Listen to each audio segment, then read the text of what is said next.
what's up, everybody? This is NorbCam coming at you. Things might look a little bit different from what you've seen of my usual setup. That's because I'm not in my studio today. I'm actually here coming at you from Honolulu, Hawaii. Here, actually, technically Waikiki, Hawaii. And you can see I'm actually from our hotel balcony.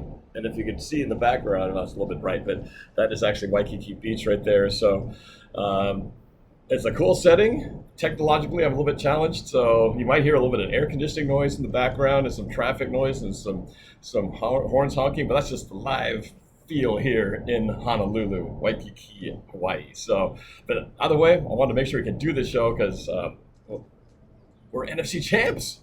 I've got the Coach Marsh here, so we could break this game down that we just won on Sunday, defeating the Rams, and of course looking ahead to our finale against the 49ers. So without further ado, I want to bring on to the show the one and only, the Coach Marsh. Coach Marsh, greetings to you from Honolulu, Hawaii. Hey, you're a lucky dude, man. You get to be over there. Hopefully it's warm or warming up for you, but it's sunshine here from a standpoint of, we are the division champions. So how could you not be excited about that? So, bring on the rain, whatever weather it is, man. It just feels like feeling sunshine inside, feeling sunshine with excitement, and just a great time to be a Seattle Seahawk right now. That's for sure. Yeah, absolutely. Love the playoffs, right? It's just we talked about this before, right, Norb? That you get to this type of year where it's it's the holiday season and you're in a game that is for something big, and then you win it, and so the following week is just going to be it's exciting, man. It's exciting stuff, and we still have things to play for. So it's not like let's just rest everybody and it's not important. Like, but there's still a chance to play for that number one seed. Yeah, we need to have something happen, but this is just great. I just love that we have a solid team, because I remember those years where the dark years of not just Seattle Seahawks football but Seattle sports. So just nice to have a lot of great things going with Seahawks and other sports in our area. So a lot of fun, man. A lot of fun. Yeah, definitely. And, we clinched the playoffs last week, which is exciting in itself. And then, of course, we knew that the Rams game was all for the division, which we hadn't won the NFC West since 2016. And we knew how formidable the Rams could be. We were concerned that with them coming off of that embarrassing loss against the Jets, we thought, man, they're going to be ultra focused and really bring it to try to sweep us this year. And man, Seattle rose to the occasion. It was awesome to see. It would have been great to be in the building like we would have been in most normal situations, but either way, from near or far, it's great to see the Seahawks come away with a victory and capture that NFC West for the first time in 4 seasons. It was awesome. Yeah, and you know what, Norb, I watched a really neat, and I can't remember who his name is. He's a local guy that did a piece on just the whole feel of not having the crowd there. And that, that he really sensed that, during some of the most important times of the season, that he felt like that the players did know that that we weren't there. Not from a standpoint of, from a negative standpoint, but more from a standpoint of like they felt our spirit being there. And I know maybe that can be some, hyperbole or, over dramatizing, but, I don't think so in Seattle, right? I think we are so in love and infatuated with our sports teams. And because maybe of the dark of fall and the dark of winter, and there's not a lot of things we can do outside during that time, even though there's, obviously great outdoors things to do, I think from a standpoint of, you look at that 4th down series, the goal line stance and some of the other times that we've had, big moments this year, I think they do it for the fans, right? They realize that we are there in spirit. And then even when we're physically there, 67,000 people, that there's millions of people around the world that are Seattle Seahawks fans, right? So, but he was just talking about how in this game specifically, like he could feel it. He felt like the players could feel it, that there was just this aura in the air that even though it was different, that there was a sense of that the 12s were there in spirit. And, because I felt like I was there. I was excited. I was into it. I'm sure you guys were too. So it was just really, really neat to happen. But I also think, it's kind of an ending point to this. How great is it going to be that first game when we go back and 67,000 people are wondering who's going to raise the 12th man flag? Like, I mean, talk about chills. I would want to go to that game. Hopefully it's next year, or maybe it's, who knows, maybe it's in a few weeks, I mean, who knows what's going to happen, right? But man, could you imagine being there before the kickoff, the 12th man flag's going up and we're back in the stands, how much we're going to appreciate that, how much you're going to appreciate holding that selfie stick and doing your videos. Like, we're just going to have a different appreciation when we return to the NFL. And it was so evident this weekend, like, because I felt like I was back in it for the first time all year because I was so into this game as just a fan. Yeah, and I think that speaks to kind of just the world in general. I think everybody feels like as we say goodbye to 2020, we're hoping that 2021 will be a different feel, that some things will return to normal. And hopefully, as it pertains to football, what you're saying is correct, that at some point, it would be great if it was in this season, just so we can witness this postseason. But if it's not that, if it's the beginning of the year, the season in football 2021, and it's that first game back with everybody, the first time all 67, 68,000 plus could be there, it's going to be an eruption of just joy. And same thing with everything else in the world, where we've been so separated. We can finally come together as a society with our families and our friends, and just to be able to go to a bar or a restaurant and hang out and not have to think about being apart from each other. We'll just feel like a whole different world. So, yeah, I'm looking forward to when that day comes. Hopefully, it'll be this year. Yeah, without a doubt, without a doubt. So just excited. It'll be exciting. When you get back, it'll be, we'll be diving into the playoffs. But we have big game ahead. I don't want to, as much we're going to look at a few things that happened this last weekend, and looking ahead. We got a very tough team that's coming in, guys fighting to keep their jobs and, working hard, and they want to make some things happen and be a disruptor. And, it's a rival. So it's not like, hey, let's just look past this game and see who we're going to face in the playoffs. I know for a fact that Pete Carroll is getting, and when I say for a fact, it's because I actually can talk to people that are in there. So I don't just throw that out there like, hey, I know for a fact, and really it's just my opinion.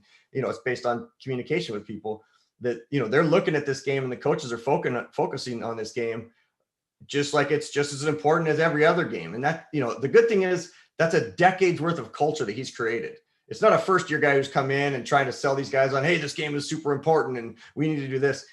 These guys are so bought into it that they, the veterans on this team, and even new guys that come in, they buy into it so quickly. They realize that this week is just as important. We need to win. We're going to prepare exactly the same. They're not going to do anything different than they've done any of the previous weeks. The preparation will be the same. They're going to prepare like this is the championship week. This is the time to win something big. And then whatever happens versus, hey, let's just kind of lay back and, we'll just kind of see how things take place. So that's what I love about, Coach Carroll and the staff and the way they approach things is, we're going to see a team that has to get ready, needs to get ready, and they will be ready. Because again, we have a 49er team that'll be coming in that's going to be tough, but we have a little bit to get to before we talk about the 49ers. All right, so let's do it, man. Let's get into this, and let's see what you got. I want to see how some of these choice plays from the Seahawks-Rams game that clinched the NFC West. I'm looking forward to seeing your breakdowns here. So let's talk and look back at this wonderful win over the LA Rams. Yeah, you bet. And before we go, I hope everybody had a Merry Christmas, and as we get ready for the New Year. So a lot of neat stuff. So basically, what I did was I pulled out a few different plays that I think just kind of showed some progress that I'm seeing from either certain players or certain schemes or what have you. And so we're going to move through these as we go.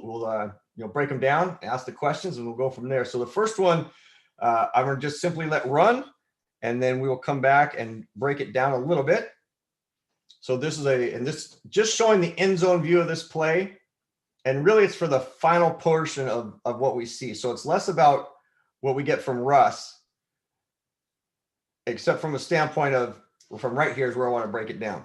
So typically, we've had situations where Russ breaks out of the pocket, and it's either, sometimes, I get a little nervous. I think he's going to make a mistake. He's going to throw something, a little bit odd or what have you. But this is one of those times where he's been able to, put himself in a position where as he's running around, he now can see that there's some opportunities there that he hasn't necessarily taken before. So as he comes around the side, what you'll see is he's got plenty of space. So there's three options for him. But what's golden is the fact that he's got all this room, sitting right here in front of him, all the way right here. So he could have run. What I like is that he's also got a running back who has perfect leverage with him. And you hear me use the word leverage a lot. Leverage meaning you're going to be in front and to the side of someone, and you try to keep relatively equal distance. So for instance, in the option game, a running back's going to be 4x4, 4 yards back, 4 yards to the side. Defensive end, shoulder to shoulder, kind of outside and outside. But when you're going out for a pass, you really want to make sure that you're keeping track of, the space that you have here. But what Russ decides to do, which is great, is he decides to go ahead and throw a deep ball. So as he throws this, we get to hear, and this is what I like. And even though it's not the reverse end zone angle, it's still great, just great to see, because Norb, you've heard me saying it so many times. The receiver needs to catch the ball with their what? You recall? With Not their their hand, body, not their shoulder. Circle up, use their hands to attack the ball at the high point, right? And we definitely don't catch it with our helmets and our face masks, which I know has been kind of an ongoing joke. Although, even though I don't have a DK play in here, he had 4 catches that were circle up catches. Circled up, caught the ball with his hands away from his body. They were just beautiful. But this was one of the better ones this year by Moore. And what you'll see as he comes in is the 2 things I always talk about when receivers catch the ball, and I haven't really broke down how they run routes, but is just what you said, circle up, which he does right there. As long as you circle up, that ball is not going to, it's not going to be in a position where it's going to go through your hands. And I saw a couple of times this last week in a few games where it was like the tray of opportunity, tray of in opportunity. So here he circles up and extend, save the ball flight. So we say circle up, save the ball flight, catch it with your claws. Those are the 3 components of catching it. I mean, that's just a beautiful job of doing a high point turnaround. And what do most receivers do in this situation? They end up trying to just run straight forward, thinking, well, if I just run forward, extend my arms in front of me, maybe I'll catch it and run for a touchdown. And I've said it before, I would rather a receiver go up high, catch the ball, and fall down, and let's take the 35, 40-yard gain than not. And you can't tell me that these guys right here aren't happy with that decision, right? They're fine with it. Coaches love it. Everybody loves it. Better that than to run 2nd or 3rd down. So, that's just one of the plays, Norb, that I really liked how it went. I like how it was, it was a confidence builder. It was a little bit late in the game where we needed some big things to happen. And he came through. He came through in a neat way. And this was a 3rd quarter drive. We had to have a big play, and we're able to continue to move it down the field. Just a lot of neat things that took place there. And I just want to add to that too. I think David Moore, he's that 3rd receiver who's kind of quietly not talked about that much because it's always about DK Metcalf and Tyler Lockett. But man, David Moore is one of those guys that when you throw the ball to him, I can't remember a lot of times when he hasn't caught it. He's made some really clutch catches. And so his opportunities are sometimes far and few between, but when he does get them, he's risen to the occasion and did great. So I think he's one of those underappreciated receivers that it makes you realize not having Josh Gordon on a play like that, that was pretty spectacular in its own right. Yeah, without a doubt, Norb. I mean, you nailed it. As a 3rd receiver, you're usually kind of the unknown guy. But in the NFL, the way the NFL runs now, it's such a copycat league, right? Forever it was I formation, which I'm going to talk about with the 49ers coming up. And then all of a sudden there's been some shows about, who killed the fullback because the fullback left, and all of a sudden it became single back offense, and it was run and shoot, right? The old Warren Moon, Houston Oilers, and then he came to Seattle and they started doing it with us. And now it's RPO, right? The run pass option where you still have 4 wide receivers. So that third complementary wide receiver and 4th complementary wide receiver now is important, integral part of the game, as are the tight ends, who really aren't the traditional tight ends. However, we will see that again with the 49ers here coming up.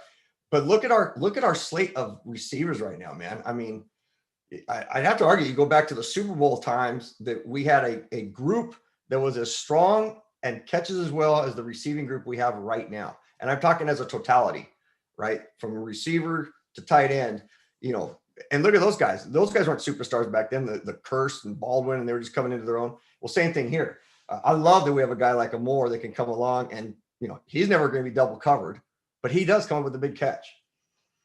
So let's move on to the next play.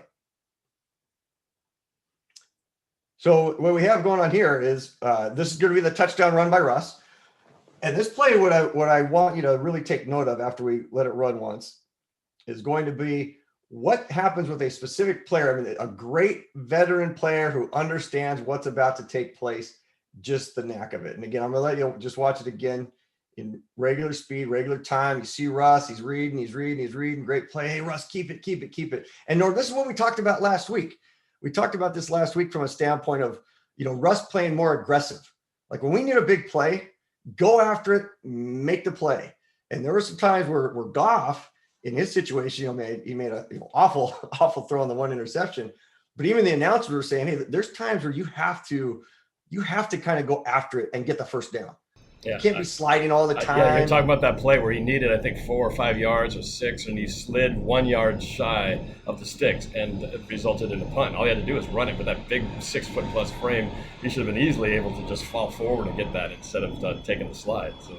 Yeah, and they can still protect themselves, right? I mean, we've seen so many quarterbacks over the years who they just dive forward, or they dive at an angle, so they're not going to take the big shot. It's not like we're asking them to, run over a linebacker or a DB, and they don't have that line that's going across the field. So it's not like they know exactly where it is. But you see Russ all the time when he's running, he's looking left and right to look at players, but he wants to know where that first down marker is so he can get there, and he does a really good job of that. But here, what I loved was not forcing the ball, or I hate saying don't, so I try to eliminate don't from my computer. What you want a player to do. What I loved here is him seeing something, him seeing something, him being aggressive, and him making the play happen. But here's the key to the whole thing. I just want you to watch Greg Olsen, right? So remember, I just spoke about our tight end set. So as we're coming across, tight end's coming across to here, he gets set. Now he's going across. No one's picking him up from a man-to-man standpoint because they're doing a lot of switching back here. So they honor the run, and now we have an outside backer, a nickel backer who does pick up the tight end. So he switches. Now he's got the tight end. We've got a receiver who's clearing out and a crossing. So some people might look at this and go, wait a minute, we got a receiver who's going the wrong way. No, usually you will have your inside receiver, just so we understand, kind of oftentimes bootlegs close to the end zone. Oftentimes what we'll get is a slot receiver will run kind of a clear out what looks like the wrong direction, but what he's really doing is trying to cross face of a couple guys to make it look like he's coming across to block them, that cross field blocking point, because that really sells the run. So if you just watch him, start to come across the field, we see him coming across. That makes it look like it's run, so that brings guys in for a second. But now he can release, be a backside guy, and a coach up above, before I even break this down, they'll see this for down the road. Might be next year. If we were seeing these guys again in the playoffs, how they make the playoffs, they would say, you know what, let's flop this play and run it again where Russ is running to his right. But this time when we call the play, we're going to have Russ scramble to his right and throw it backside. So this type of play to keep open in the future, because I've seen them run this offside crossing route when we run bootlegs to the right, and a guy kind of slips open. So I wouldn't be surprised if somewhere down the road we see Russ scrambling to the right and throwing back. Yeah, back to I feel like we've seen Tyler Lockett or Doug Baldwin in the past be the recipient of that big time. In fact, Lockett's arguably his greatest catch on the tiptoe sideline was that type of a route. So here's what we have here, though. Again, is I just want you to see the beauty of this is he knows right away that he is covered by a guy who's quicker, faster, smaller. It's knowing your personnel that you're up against. So immediately he starts getting into blocking mode. But because it's close to the line of scrimmage, he can still treat it as if he's a wide receiver and get that push and rub, and they're not going to call him for pass interference because Russ is outside of the pocket, so he's a running threat. And now Russ has put himself in a position where, you would think he's going to go up in this inside lane, right? I mean, this is the lane that looks like it's right there for him. And when I saw it, I thought that's where he's going, until I took a peek up above and saw just this brilliant piece of play by our tight end, who, as he gets here, he takes one peek back, he sees that Russ is coming, and then he walls him off. He just walls him off. It's fantastic. So when I play back again in full speed, just watch as here he is right here, tight end coming across. He's looking back. Now he pushes him in the end zone, looks back, walls off, Russ gets it. If he doesn't do those two things, Norb, Russ goes out of bounds probably at the 2-yard line. So you can see the end of it here. Here he comes, settling across. And I may have said Olsen there on that, but there he is, boom. It's just a great job of understanding the characteristics of what your assignment is in this position as a tight end. Because here he's looking for the pass, but that first glance, he saw that the guy was there. Boom, he glanced, he sees guys there. I'm not getting the ball, so I'm going to create space so that Russ can run either way. Russ reads the block, decides to go outside of it. Now he's a wall, touchdown. Brilliant, man. Those are the little things, Norb, that get me excited as a coach as we head into playoff type football, or as we head into a game like this where Russ is now aggressive. He's pumping his fist. Guys are jumping, coming to him. They're high-fiving him. Just really, really neat stuff that I like to see. Yeah, I know you corrected yourself that you initially said it was Greg Olson. That was Will Disley.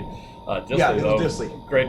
That's one thing. He's been always been known for his great blocking, but he is also that catching threat. So it was a great play. It was great to see Russell run for a touchdown. It's been forever. It feels like that we've seen a rushing touchdown by Russ. So it was great to see him just take it, like you said, just go for it and be the man and take it himself.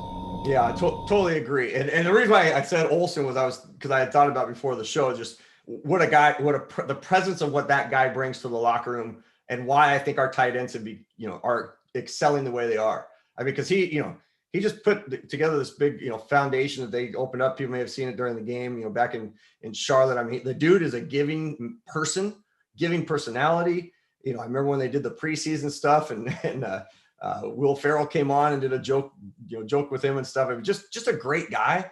So that's being passed on to the younger players and guys that want to aspire to be like a Greg Olson. So the fact that we have that type of leadership in our locker room, it's just, Schneider to me is one of the best general managers ever. The way he is able to collaborate and find people and pull people in and pull the trigger and make things happen. I love it.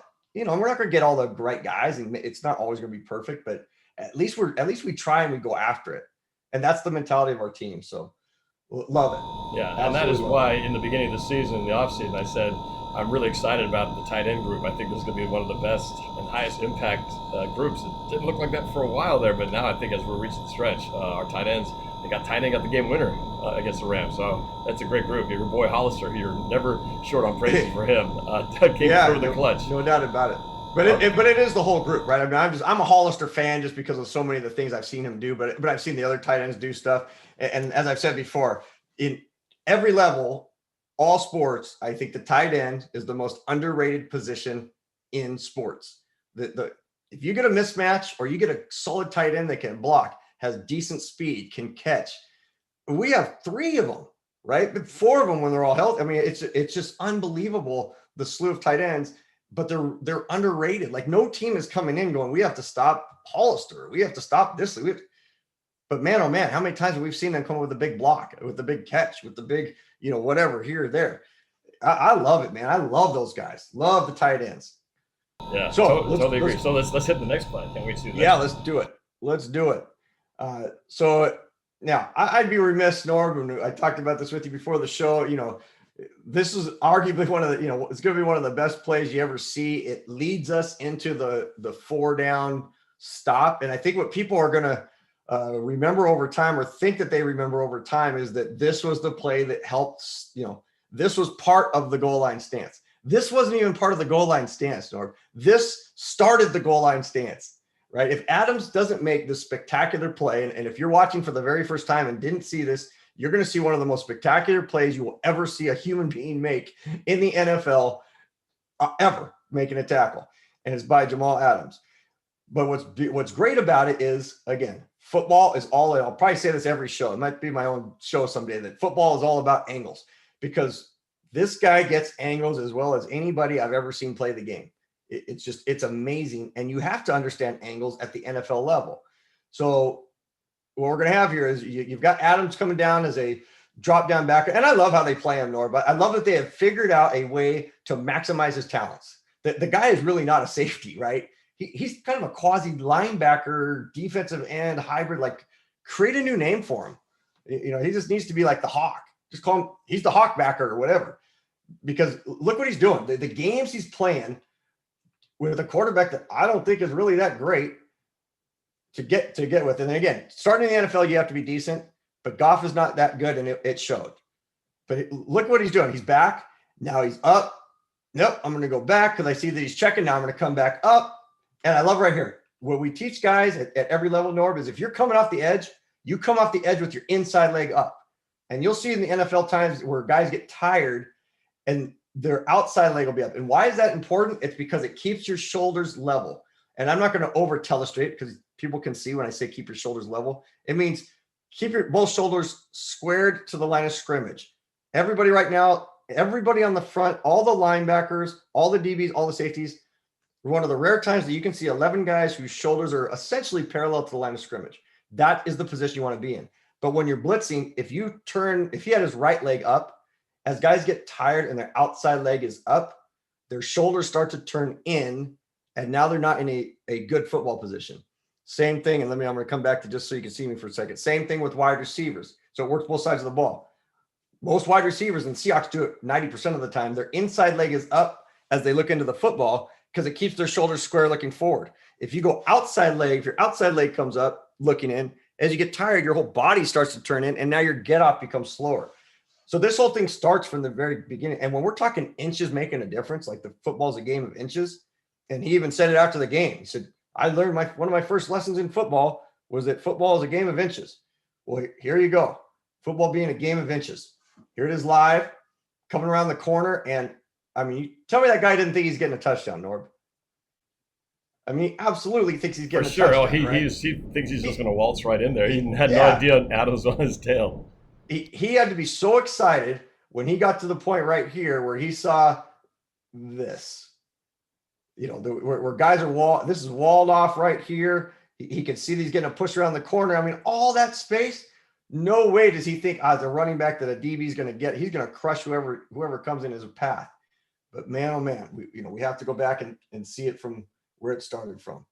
So the key point here, and what makes the play is most guys, and anybody you're going to see talk about this is going to talk about essentially the same thing. Most guys are going to come up the field as part of their kind of contain. And because he's blitzing hard, he doesn't have the check counterpoint rule.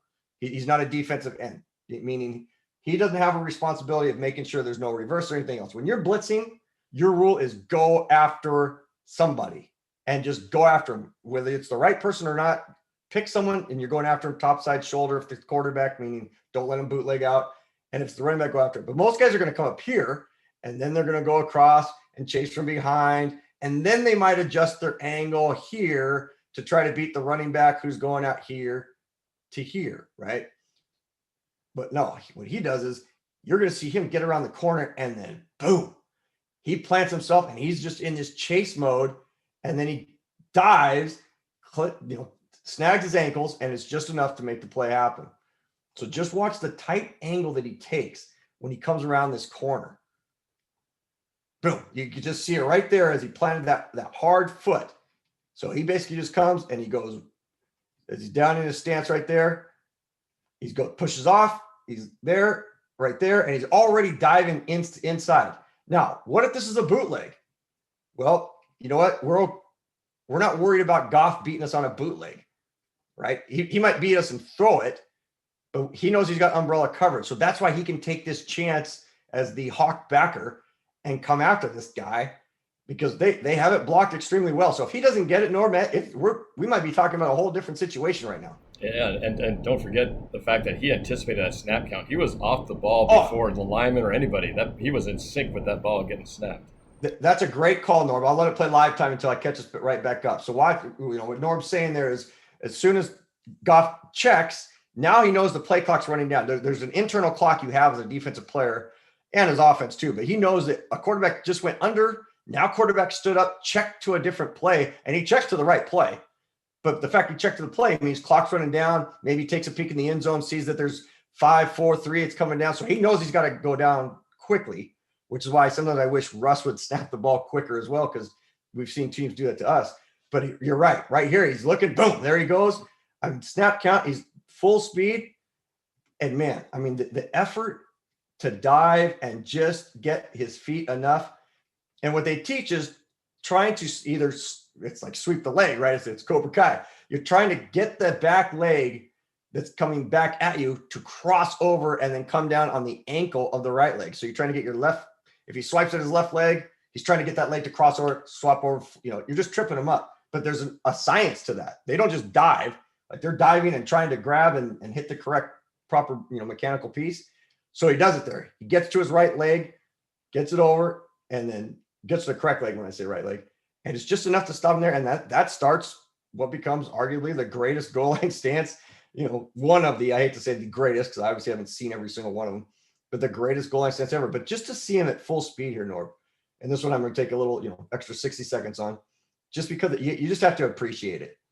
The fact that he just comes around geez, you're right. The fact that he hit the timing of the snap count, Norb, is what's everything there. I mean, and that running back's fast. Like, he's a quick dude. And he just makes it look like it's hey, this is just what I do, right? That's just what I do. He's right up, ready to go. I mean, man, it just doesn't get any better than that, Norb. It just flat out does not get the much weight better of that play, just also the fact that he got hurt on that play, took him out of the game. Now, obviously, that was never the goal, but it not only created the goal line stand, but Henderson never returned, and that had an impact, I think, on the goal line stand too. So, just the fact that he not only didn't score the touchdown, but never returned because of the tackle. I mean, that play had so much on it and had such a huge impact. So, Jamal Adams, everything he does has a huge impact. It's amazing. Yeah, and there's obviously I'm only going to pub the NorbCam, but you and I have discussed another show out there where they talk about situations in a game that change the whole outcome of the game, right? So, and there's a few really neat shows that people do out there on that. Well, that play to me was a play that it wasn't just a change in the mentality of the game itself, but it kind of shifts the tide of how we may play the whole rest of the season. Because that moment in time impacted the rest of that play, that series, the rest of the quarter, the rest of the game, how we enter next week. And it's by a guy who's now done it 3 weeks in a row, Norb. He's had 3 plays like this in a row, 3 weeks in a row, where he's done things that it's just spectacular. Like I don't have the words. 3E doesn't cover it, man. It's like 3E to the exponential power. So it's just crazy. So I know we got one more play to jump to. I got to just say one more thing about Jamal Adams. If you want to get a sense of what his energy is like, they did an all mic'd up of Jamal Adams. You can look at him. I think it's Seahawks YouTube. It's just him all mic'd up through the Washington game, and he is just something else. He is so fun to listen to. And there's one particular play. It's a lot like this one where he's sprinting across the line, making a tackle, and the energy, the effort. He is like the Tasmanian devil. I mean, that's kind of what I imagine if you had to personify him as a cartoon character. That's what he's like. His high energy, never stopping, motors constantly going, and it is inspiring to watch. So you guys got to go check that out. It's an amazing inside look at what Jamal Adams looks like and sounds like on the field. Yeah, and he's just fun to be around, right? I mean, remember we talked about how last week how you listen to the guy talk and what he does. How could you not want to play with that guy? How could you not give up the mic, so to speak, out on the field pregame and let him be? And I think a guy like a Bobby Wagner and the other guys love it, because Bobby doesn't want to be that guy. He wants to be the leader in the huddle and do the things he needs to do. But geez, to have someone kind of take that off his shoulders, now he can be the kind of the new man's Richard Sherman, so to speak, and just do his thing and do the talk and have the fun. But again, like I joked about last week, like the most overrated thing is time of possession. He brought it up twice in the broadcast, the time of possession and this stuff. And I'm like, it doesn't matter, man. It doesn't impact a guy like Adams and the other guys because he's having so much fun. He appreciates the game. Right? We don't get tired when we're having fun doing things in life. He doesn't get tired, period. It's so awesome. Yeah, that's a good way to put it. You don't get tired when you're winning. No, you don't. You really don't. So I said 4. I have 5th one because I want to show something real quick that is part of the goal line stance, and then I'll show the let's do play. And it's just I'm just going to show it from the end zone view from this standpoint. And they showed it in the game. So I understand that, the last play was shown multiple times this play. But again, this is for people that may not be watching. And we're doing some education here as well. So what I noticed right away, because they did a quick flash in the game of the end zone view before this play. This was the 4th down stop. So 4th and goal, 4th and inches. And you tell your guys, hey, we're, the play before was the fumble. They thought there was fumble and everything else. Now it's 4th and a yard. And from an offensive standpoint, let me come back to you real quick. As a coach, from an offensive standpoint, we say, we have to be able to get 1 yard. Our number one play, and you heard it a million times. You heard it with Coach Tarbox before me, and then I took it from him and said, hey, I want to implement. I loved it. We called it that way. We called it 32 get it. The 3 back going through the 2 hole, and the 2 hole for us was just between the center and the guard, and that was actually the name. And then we would come up to the line of scrimmage, and we would point into that hole. And I would allow my players, it was the only time I'd let them talk from the standpoint of, we're running the ball right there. We're at the 1 yard. If we can't get 1 yard, you deserve to beat us. And in practice, we would stack 11 guys into that hole on the scout team, and we would try to beat them and try to beat them and try to beat them just to prove that when we need 1 yard, we're going to get it. Well, defensively, you have to do the same thing. So when I saw this from a defensive standpoint, the idea of 32 get it means get us the 1 yard. So when you start running longer developing plays or plays that go a little bit, to the wide side that aren't pass plays, I'm a big believer in pass plays at the 1 yard line. when you're the goal line and you're in a single back formation, anything that's not a quick hit or straight ahead, that's not between the A, B, and C gap defensively, or the 0 through 5 hole. So if I was talking holes real quick, most offenses will go. So for instance, for us, we kind of split the quarterback or the center in half, and this is the 0. Here's the 2 hole, 4 hole, 6, 8, even numbers to the right, odd to the left. 1 is the left half, 3, 5, 7. So we always said, if we get inside the 1 yard line, single back, we're going to go somewhere in here. And most defenses think you're going to do that. You're going to toss pitch, we're going to chase it down. So when I saw the quick flash from the end zone, I thought for sure, Norb, that they're going to try either quarterback sneak again, but that didn't work, or they're just going to quick hit dive in here because of the gap that's set. Even if these guys come across, because there's an easy block here, center can go here, and now you're just saying my running back can beat your all everything linebacker, and you still think you can beat him. Instead, as they start to run the play, I'm going to run it live again. And Norb, I'm getting a little feedback off of your thing, so I'm not sure if that's coming in through you or not. Just letting you know. I think we're okay. I'm muting myself to keep my noise out of it. So you keep going. You're doing great. We're good. All right. So here's what we have. Oh, I'm going to get on my thing here. So here's where we go. Set into the play. And now it's a long stretch developed play. So, if I'm a Rams fan, I'm frustrated the moment I see Goff turn around and start to take this angle all the way over here, because that's just a long play to develop.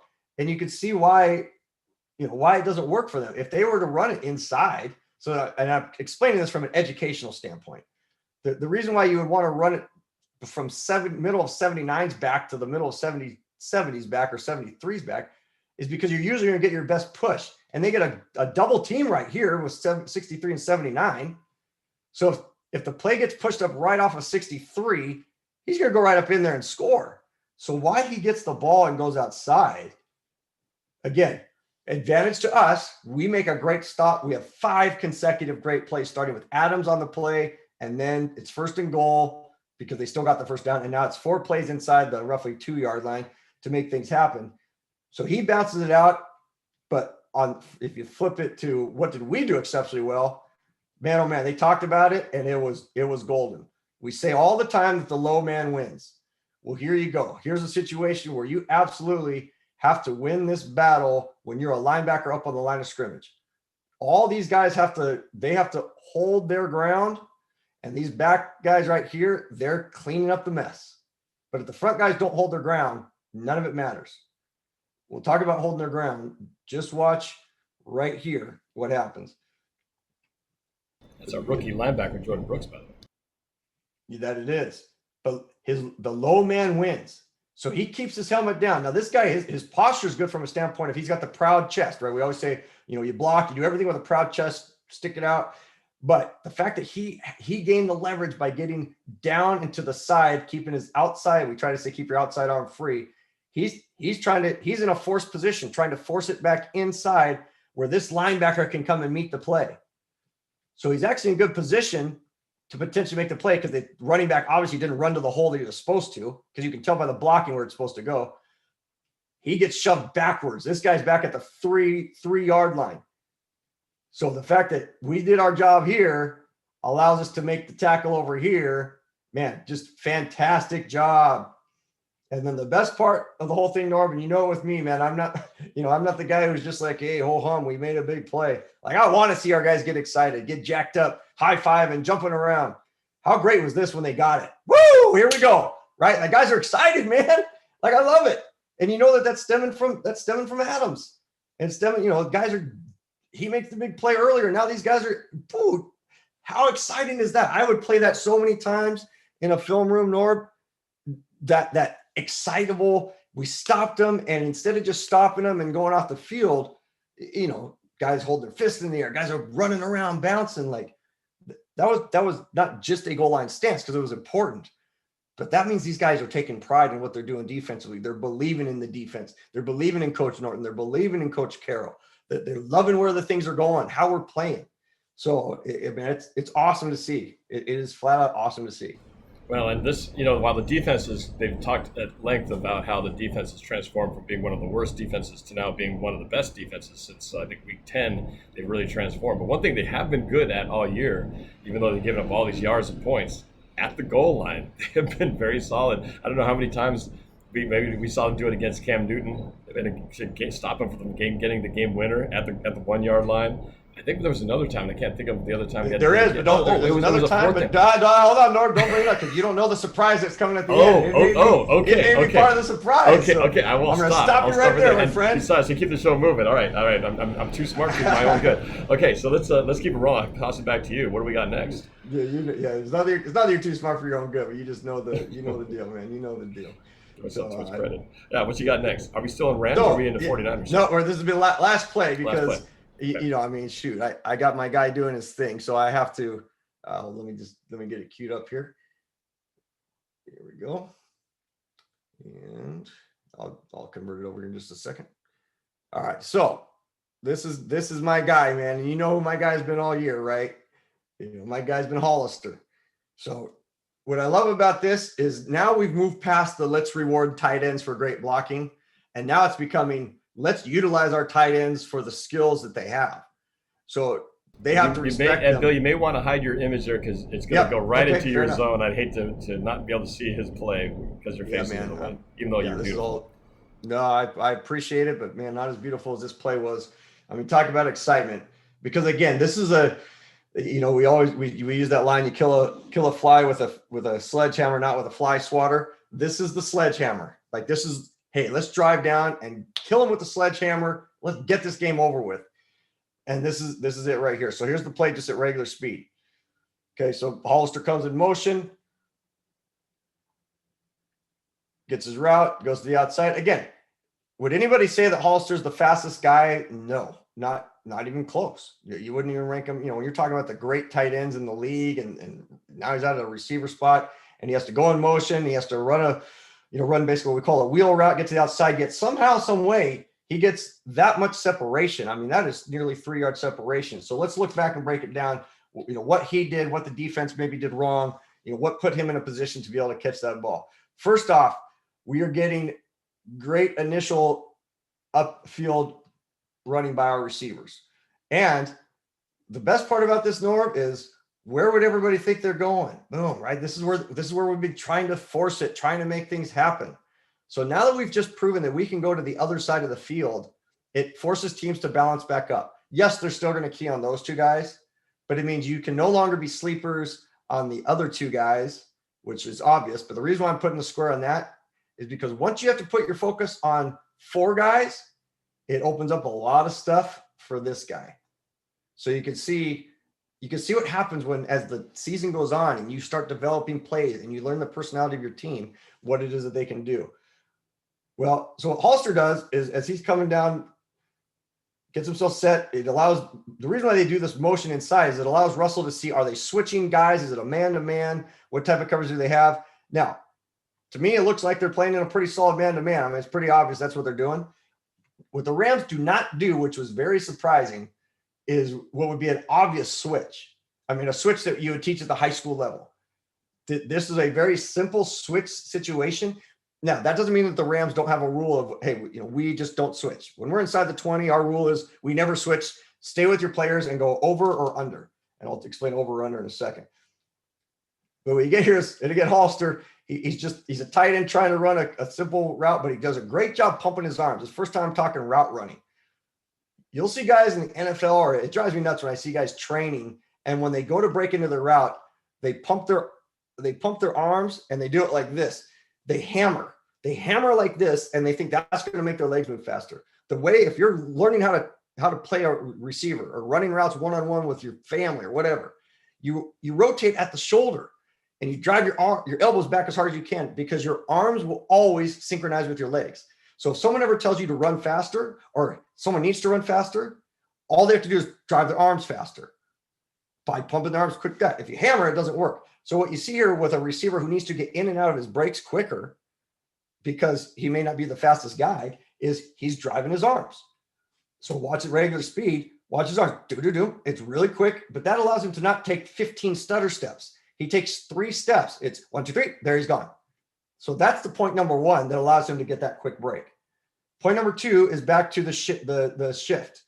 Okay, when they should have been able to do this switch here because of the shift that took place with the slant that's coming and a wheel route that's coming. And a wheel route, for anybody who's new, is simply a guy comes up and then usually does kind of an arc here. And then you got another receiver who's doing this, and then they're usually running the slant. So you get this slant wheel combo. Usually we threw the slant probably 8 times in this game, which then allows you to come back to this wheel. Here's where the switch should have taken place, right here with these two guys. The corner should have easily seen this, and usually your safeties communicate down to the corner. So your communication goes from, free safety, strong safety out to the corner, free safety, strong safety up to the linebackers, and then linebackers communicate up to the defensive lineman. So that safety should have seen it and yelled switch or whatever their verbiage is. Very, very easy switch to make. Would have been a very easy switch to make, but instead they don't make it. And it's not like our receiver didn't run any sort of a rub, right? You can see there, Norb, that he's running a true slant route to try to get open. Wasn't a rub, didn't try to pick him. So right here, when he saw that coming, there should have been some sort of a switch call. If they switch, this corner easily can pick it up. But what's the mistake that we get, which is now I'm going to take it to the end zone view, which is you'll see at the very tail end. And my bad. I cut it off too early.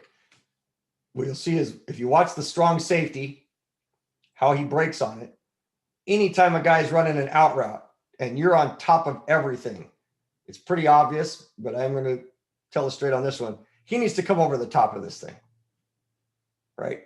And I hate to pour salt in the angles thing. Angles. It's angles, man. It's all angles. Now, pouring salt on an old wound, the only time you're ever going to come underneath that is if it's the 3-yard line in the Super Bowl and a team's trying to run a slant route, then yeah, you're going to break underneath something like that. And you get lucky and you get an interception, and we hate the New England Patriots for the rest of our lives for it. But in this situation, when you're deeper, you're not playing this tight man-to-man on the goal line, you're always going to go over. But watch the angle that he takes. He ends up going underneath the play, which then he's done. So there's your separation points. And just to appreciate from the end zone, just to watch it, because you don't get the best view of it from the outside. Just the ending portion of the play.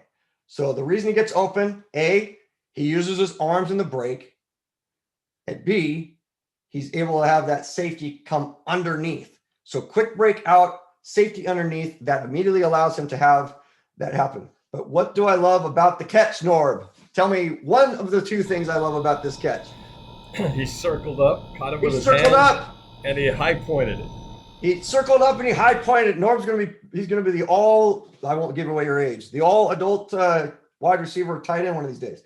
Because again, it is just when guys turn around, circle up. Now again, easy throw, but what happens when you just keep running and you just go to catch it? I'm going to show you this too. So this will be I love educating the wide receiver play because teams throw the ball so much. If you keep running and the ball's coming down into your pocket, I've got my special glow ball here. When the ball you're running and you don't look at it and it comes down this direction and you're looking at this end, you don't see the tip. You do not notice how wide your hands are. And that's when you see balls slip through. Big difference then if the ball's coming and I circled my hand up, my circle of opportunity. No circle of opportunity will ever be wider than the football because your circle is usually as wide as this front point. You catch the X, you see the X, and usually you'll see guys who put numbers on these in practice and they catch it and they yell out the number to their coach. Everybody does it. But now you see the ball because your line of sight is always your eyes through the circle to the point of the football. That's what it is right there. That's when guys can catch the football. They do it all the time. So I love when I see it because, again, if he catches it and falls down, you know what it still is, Norb? It's still a touchdown. Right. Not to mention by getting that ball, high pointing it early and attacking it instead of waiting for it to land is in case that safety is closing in on him fast. He gets that ball just a split second before he can get there to possibly break it up, which you mentioned the aforementioned Super Bowl 49. Had he circled up, we might be talking about a whole different course of Trust history. me, anybody who watches that play from this point forward, if you're watching this show, you will start watching for, did he circle up in that Super Bowl? No, he didn't. Did he extend his arms to save the ball flight? No, he didn't. Great play, but if he does just one of those 2, at worst, it's an incomplete pass. At worst, it's an incomplete pass, right?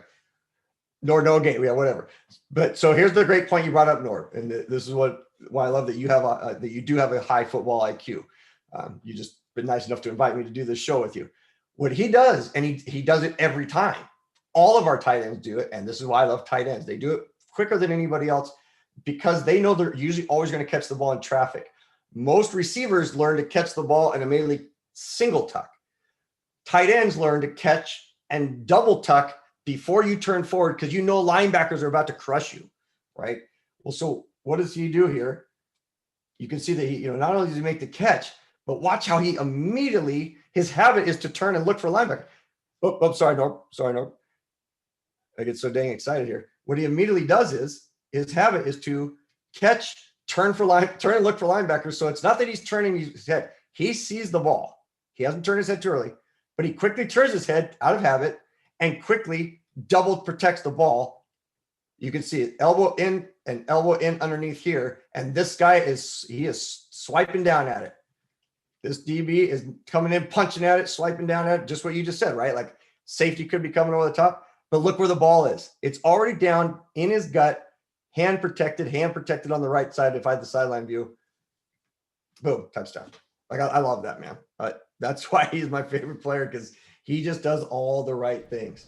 Yeah. He does all the right what things. I'm hoping from the show is not only do people watch this and gain a little more perspective on what actually happens in the game, but maybe for our young football players out there in little league or high school or middle school, whatever, that maybe they might learn something from this and then apply that to themselves. And maybe this will help them get that game-winning catch or first down catch or who knows what in their careers. And it can all be because of our little show here. So, I think it's awesome. These are fundamentals that don't just apply to the audience, but to players of all ages. So that's what I love about what you bring.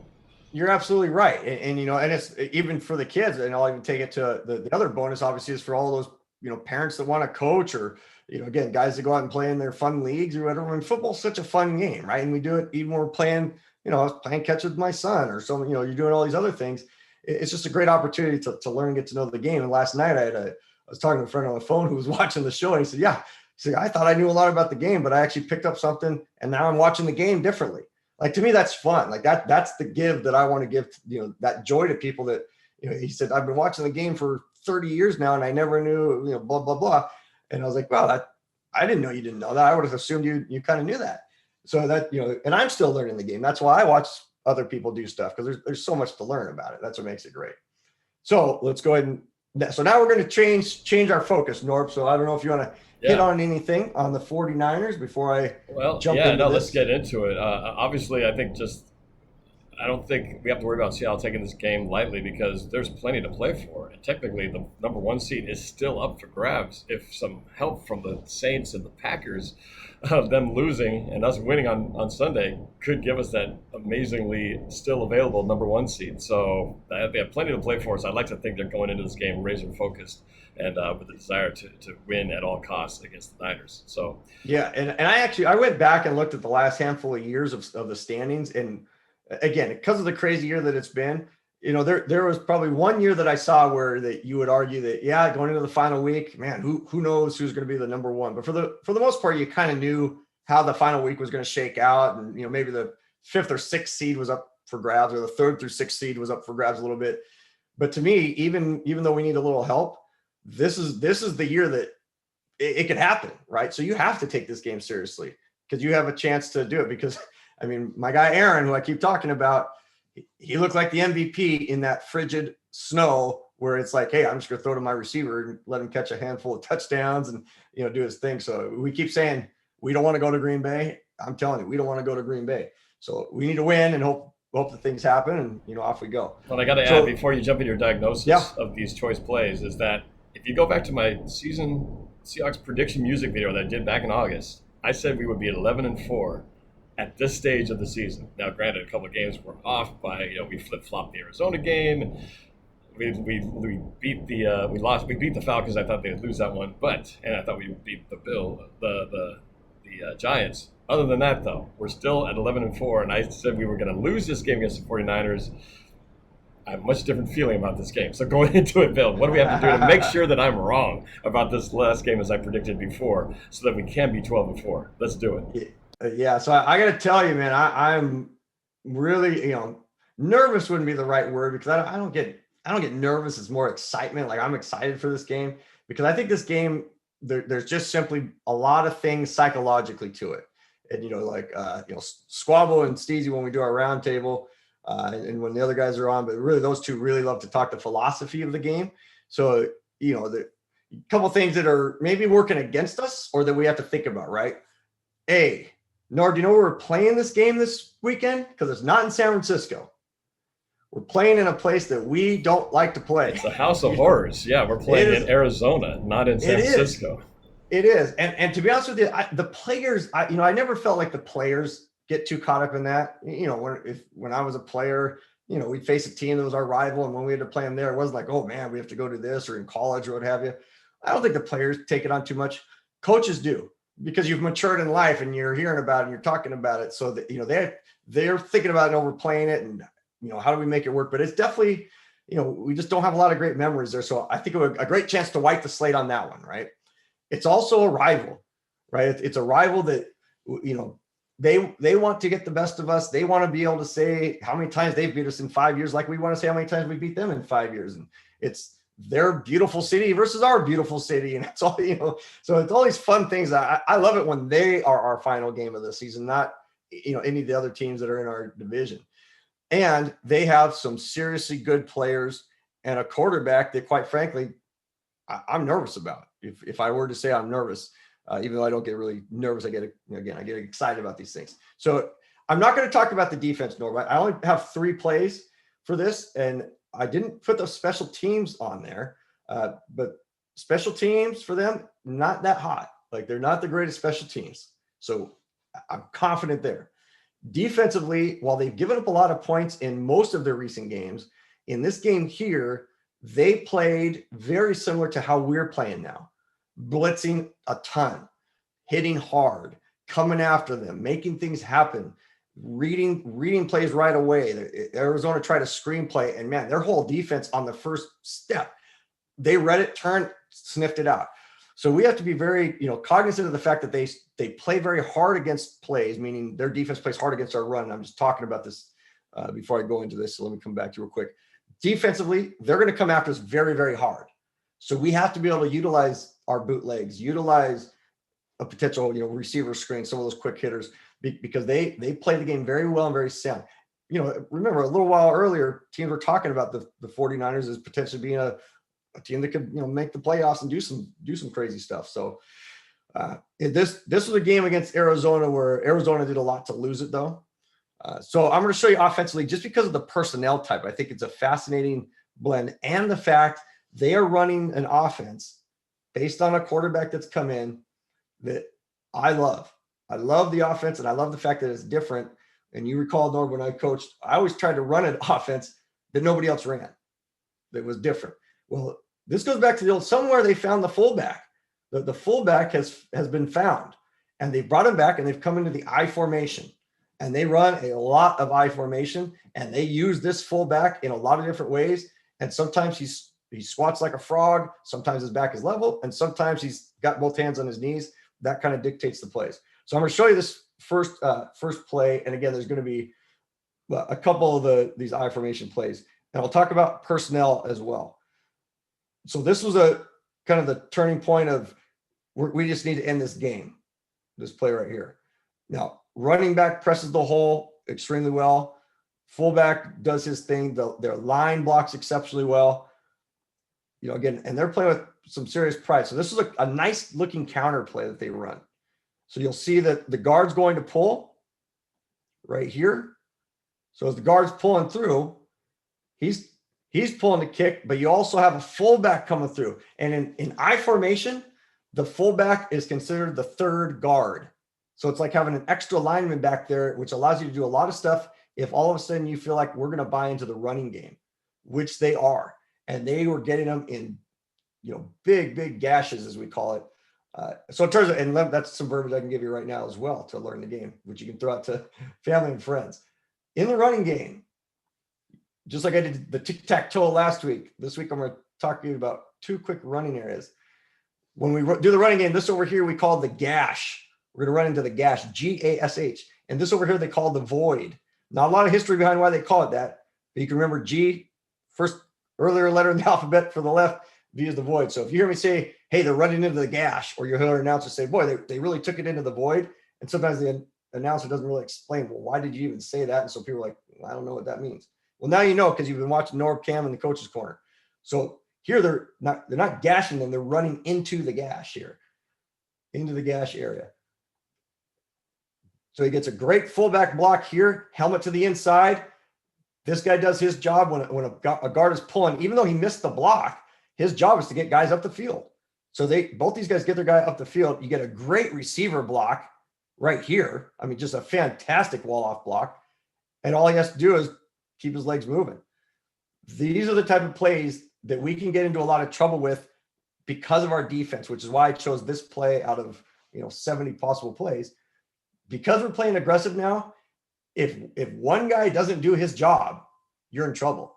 That's what made the days of the Legion of Boom great, because we could have our front four with Bennett and those guys make plays, and they would put us in a position where our linebackers could make things happen and our DBs could make things happen because they weren't 9 in the box.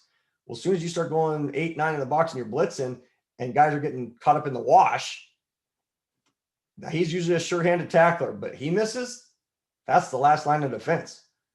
So we have to be careful because of the way we play, because we line up often, not so much this type of a lineup, but we will get guys up in the box like this.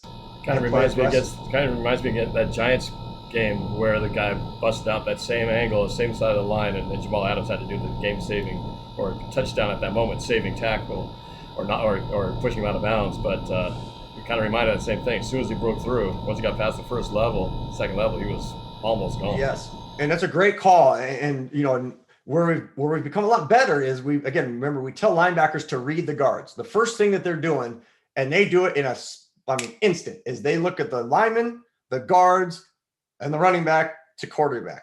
So they're not just, we as fans, we usually are just staring at the quarterback once it's snapped.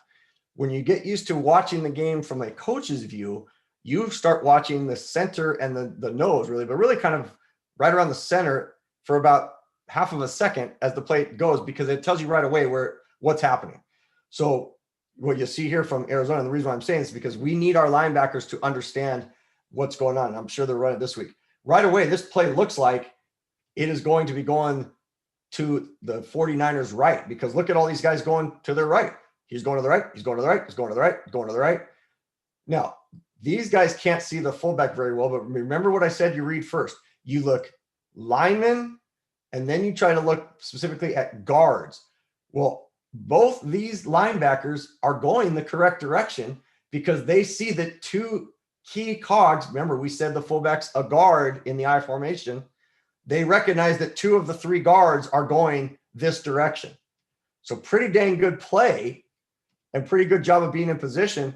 The only problem with Arizona is one guy overruns the play. So think of this as like a Bobby Wagner, right? If this is Bobby Wagner, who he knows how to read the play. So he looked at the line. Oh, it's going left, but no, I see the 2 guards are going this way. He goes to fullback. He goes the correct direction, but if he over pursues and he goes too far, here, the first fullback / guard took care of this guy. Here's the other guard. His job is simply to get his helmet to this side of him, get him to go around angles. Look at that hole, Norb. Boom. Just like the Giants game. Remember we saw that huge hole from behind? There it is, big hole. And now all they need a little DK Metcalf block, which he gets there. Boom, he's gone for the touchdown. And they ran this play easily a dozen times, Norb. And they ran it very, very well. And it was every time they needed big plays, they were running it. So, so that inside running game, that when people say, okay, what's their running scheme? Right now, their running scheme based on their formation is inside with counters. So you run a lot of leads to the right. Based off of this, you'd run leads to the right, meaning fullback is leading the tailback to the right side. And then they make it look like it's going that way, but now they counter back to the left side. But everything's running between the tackles. But where the play that I wanted to put in, but I didn't because I had to pick and choose wisely, they also run a very nice toss sweep. The old quarterback turn around, fullback's leading outside, guards are pulling, toss pitch it to the tailback. They had a couple plays there that gained 20 yards. So that I formation is something that we do not see very much during the course of a season, meaning you don't have a lot of film on it. You don't have 8 games you can refer to on it. this quarterback hasn't been going, all the way through on it. So it's, something that they have to be able to take care of. So linebackers and Jamal Adams going to be probably pretty key on stopping these potential run plays. Yes, and here's what it brings upon them is something that we've seen before in terms of formation, but we haven't seen necessarily the I formation component to this. So here's the play following that play. And again, this is late in the game. They're trying to go ahead, they would have put the game out of reach, but the kicker missed the extra point after he'd missed a field goal prior. So here's the play as they come along. We just saw a counter play where the guards pulled. Well, the only way counters work is if your lead, you have to set up the counter by running leads first. Again, just simple, very basic. This is your basic football. A dive means you just give it to one guy and he dives in there as quick as he can anywhere in the field. The lead means you give it to the second guy who's following the first guy who's leading him through right here, the 4-hole or whatever. You run those leads to get guys thinking that, and these guys are all blocking there, and then you run the counter. And those two plays set up one of two pass plays. Okay. The one pass play is a bootleg, which is we've seen a million times. But this is the one play we haven't seen as much, which is just a play action throwing to the fullback. So I'm going to let you watch it at regular speed so you can see it with your mind's eye, and then you'll see what we need to do. So here's the play. They've run the lead a bunch of times, the counter, fake it there. Wow. Holy cow, man. And they ran this. This was not the first time they ran this play out of this formation. So this is the second time they've seen this play. And look at, and you got to love fullbacks and tight ends because they know how to circle up and they know how to catch the ball. But man, oh man, oh man. And it doesn't matter that the linebacker was potentially rubbed. He's not going to get there anyway. This linebacker who's going to get rubbed by this guy, basically, he's not getting to that play. But the whole thing is set up, Norb, because it's over. It's over, but it was over 3 types of plays before that. Back up to the bootleg, back up to the counter, back up to the lead, right? Though when they were able to get those plays working for them, that's what allowed them to create this type of play. So I'm just going to let it run at full speed one more time, just so you can just see it again, that this was developed because of a great lead set of plays, then the counter set of plays, run a couple bootlegs, and now they're slipping that guy out into the flat. And it's not that we're rewarding him. It's because the quarterback's playing well, and that's high percentage football, right? You don't want your quarterback to do a bunch of stuff where he has to drop back and read. But you know what he's done a good job of doing, Norb? Throwing touchdowns as quarterback. He's got 5. You know how many interceptions he has? 0. So they're taking a guy and saying, hey, we're giving you a shot. He's making the most of his shot. On one play, he threw the ball. He ended up being the lead blocker after he threw it. And he dove forward, Norb, nailed the guy in his waist. Running back got another, 10 to 15 yards out of it. Things that I think quarterbacks should be doing at that level. That be an athlete. You don't, yes, slide at certain times, but they needed a big play. And he made the block. He made the lead block. The quarterback made the lead block to get him the first down. So that's any commentary on that before the final? Before the last play. I guess that's why sometimes the backup quarterback can be the most dangerous guy because he's out there putting 110%.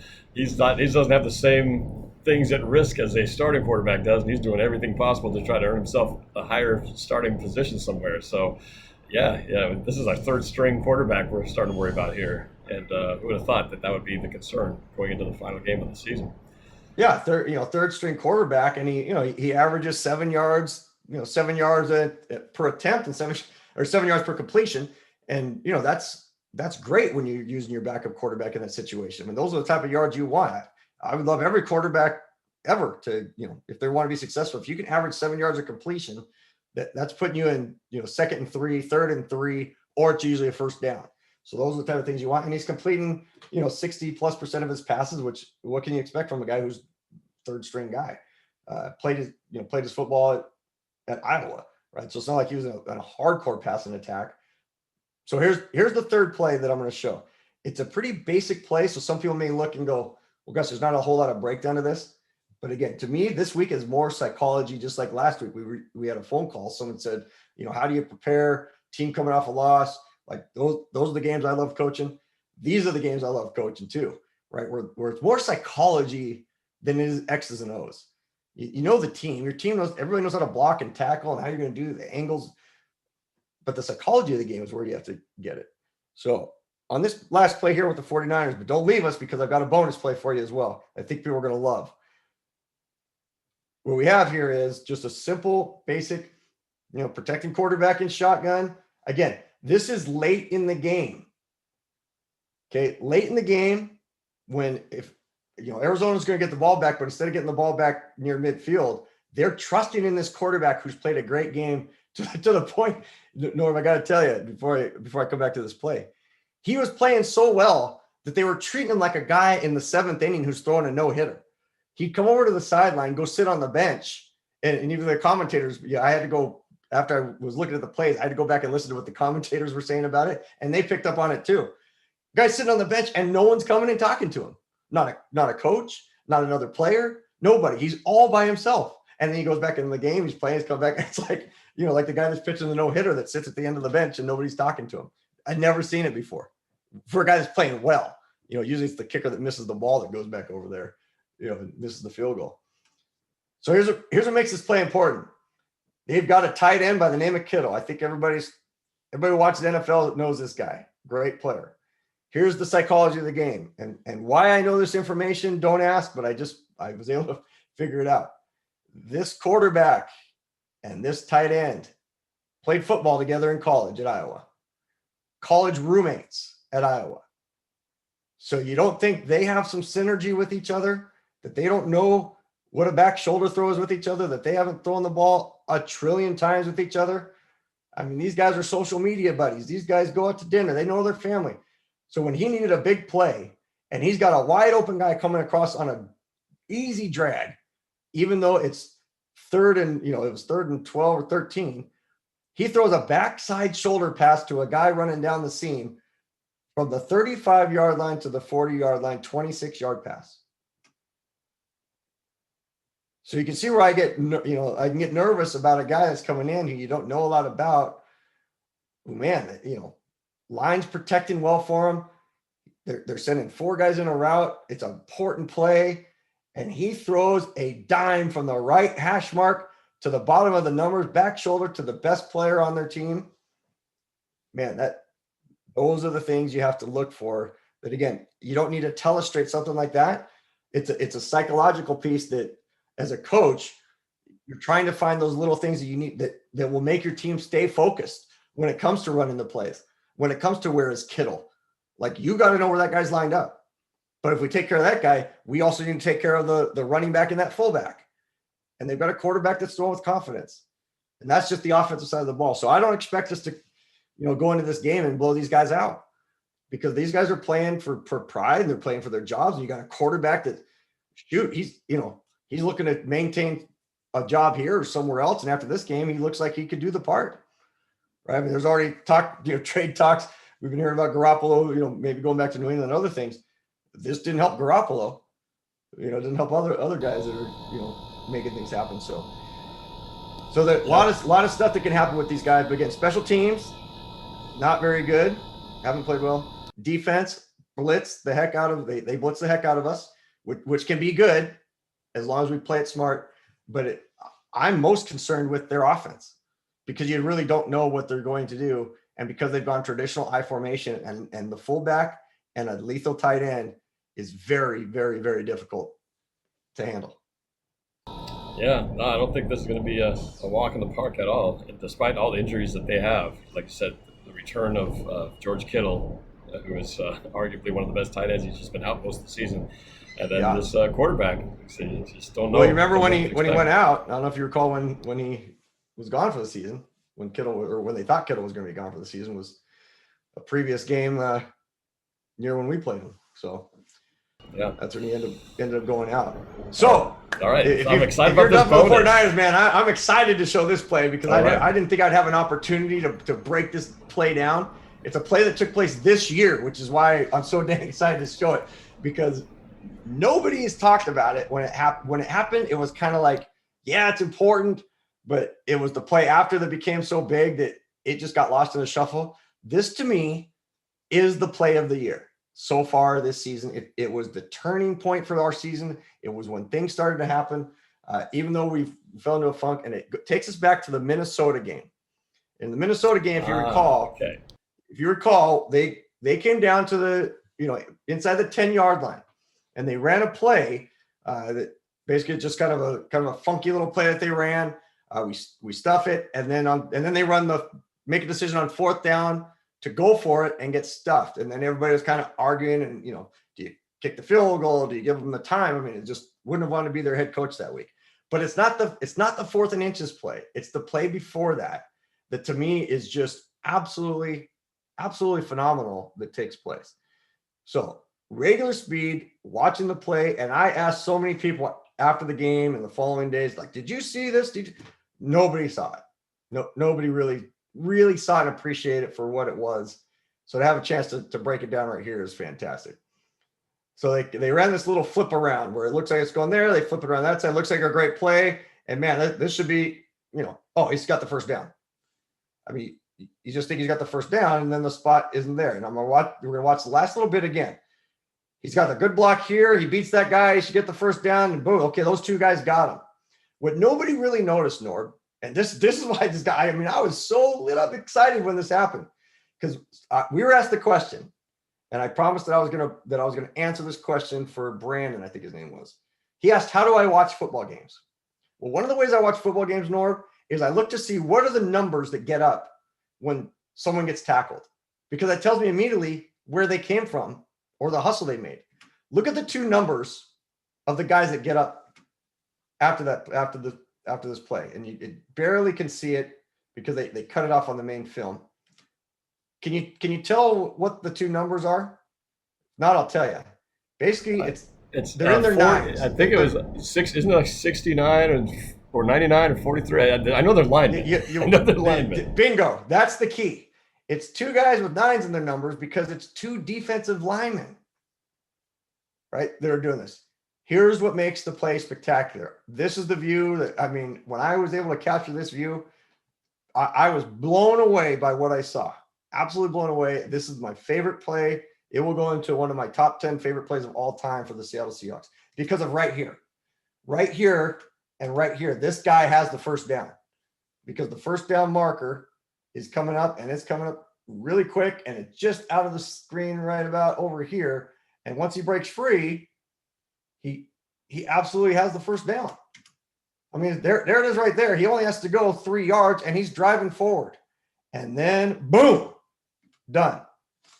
Where did those guys come from? Well, let's see here. Let's watch it as this play goes, and it's coming across. Here they are back here. Here's the 2 guys coming. Look how I'm going to play it at full speed at this point, because this to me is what makes this play so phenomenal. To go from this point and get the right angle to get the hit. He actually makes it right about here, right here. And at this point, the ground they cover and the speed they're covering at as defensive players is off the frickin' charts. Watch this. Get there, and boom. It is unreal. So where did they actually come from? Well, you can see where 97 is going to come from. I'm sorry, 99. 99 is the right defensive end. He's over here. So let's just watch and appreciate 99 at regular speed. He's here, he's stuffed. He's got to get around that guy, but he doesn't give up on the play, boom, in there. Okay, so where did 95 line up? Okay, you see 95?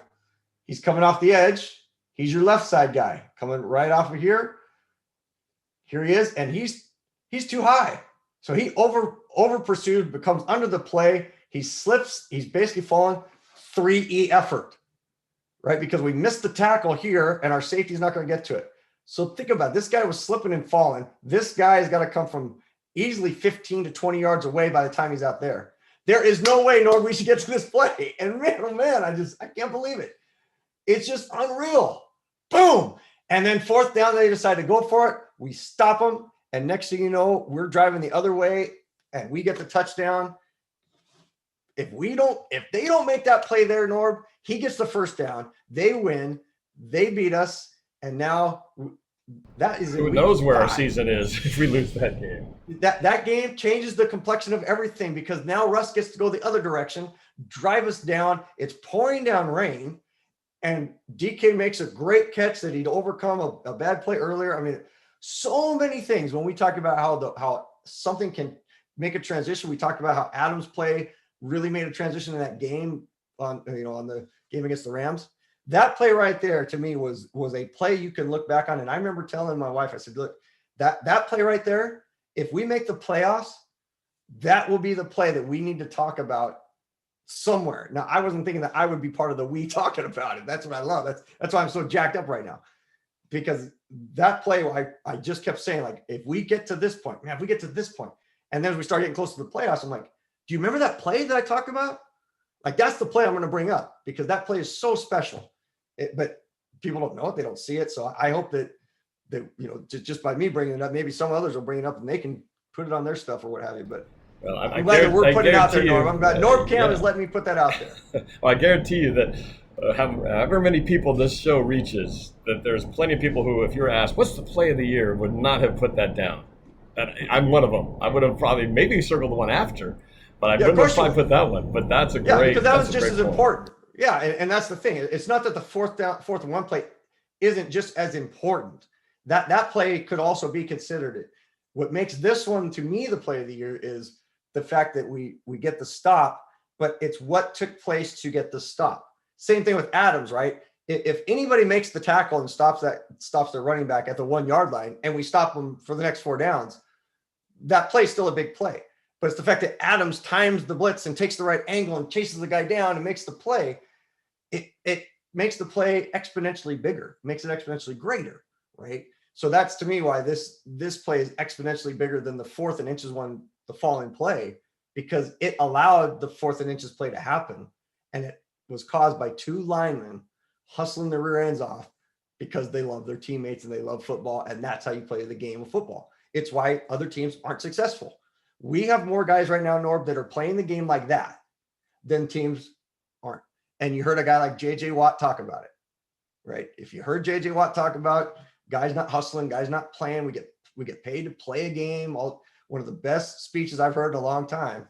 When guys love the game, they take pride in what they're doing. You work hard because that's just what you do. So very, very cool. Excited that I was able to show that play. I know when I said we'd show prehistoric plays, I know just going back 10 weeks isn't prehistoric, but it was just too perfect of a time to recall a play that I think rewarded some players for, I think arguably may have got us positioned to get into playoffs. Well, Coach, that is why you are the coach. Coach Bill Marsh here on Coach's Corner, because you get to see and bring up things that most of us may not have seen. So that's why I love having you on the show. I've certainly learned plenty on this episode and all the previous ones. So we got more football. It's just great. We get beyond the regular season. Then we get to break down hopefully multiple playoff games. But man, it's just been a great ride, and I love the fact that we're doing this together, and I'm learning a lot. I'm sure the audience is learning a lot. I can't wait to learn more in upcoming games. So, Coach Marsh, I love having you on here, man, and appreciate your friendship. So, before we sign off here, is there anything any final words you want to leave with the audience? Hey, like I said, I hope everybody had a fantastic Christmas, and we've got the New Year's coming up. So I just hope everybody's safe, and Norb, I just hope you and everybody that you're with is just having a great time. And I know they used to say hang loose. I don't know if that's still the words that they use over there now, but I haven't been to that area for a long time. But excited for you. Glad you have a chance to hopefully relax and have some fun. And to all the 12s out there, just keep that spirit going, because it sounds like that they are feeling it down there. This is just as important game. So whatever you've been doing, keep those traditions going. I'm a very superstitious guy, so I'll be sitting in the same spot, eating the same food, wearing the same clothes, doing the same thing. So if you're like me, keep doing that, because this week is just as important as the others. But plus, it's just another chance to have fun and be with family and friends, and just enjoy these times, because who knows how long they'll last with Seahawks playing such great football. So let's just keep it going. Yeah, well, and we're here through New Year's, so at this point, I'll wish everybody a safe and happy New Year's. And an advanced happy anniversary to my parents, who they got married on New Year's Day, so they're celebrating their, how many years is it now? It's over 52 or 53 years anniversary. So advanced happy anniversary to my parents. But I will be back in time for the weekend for this finale against the 49ers. Back in the studio with my daddy back in time? Not sure. But I'll be back in the studio. You'll find a way. If anybody can find a way, Norb can find a way. He'll figure out a way to keep this thing going. So we found a way to do this show, so I'm glad we were able to do it, man. It was great. Thanks for all of what you do, man. And you too have a safe New Year's. And we will connect all right, my friend. Again. All right. Sounds good. But thanks to all of you guys for watching. Appreciate it. We'll be back on a regular schedule after this holiday week for me. But in the meantime, enjoy this NFC West crown that we've just earned. Enjoy the lead up to this finale. We got one more game to go in the playoffs, so just enjoy it, man. This is what makes being a Seahawks fan awesome. So to all of you guys, thank you again, and we will talk to you guys all later. Go Hawks.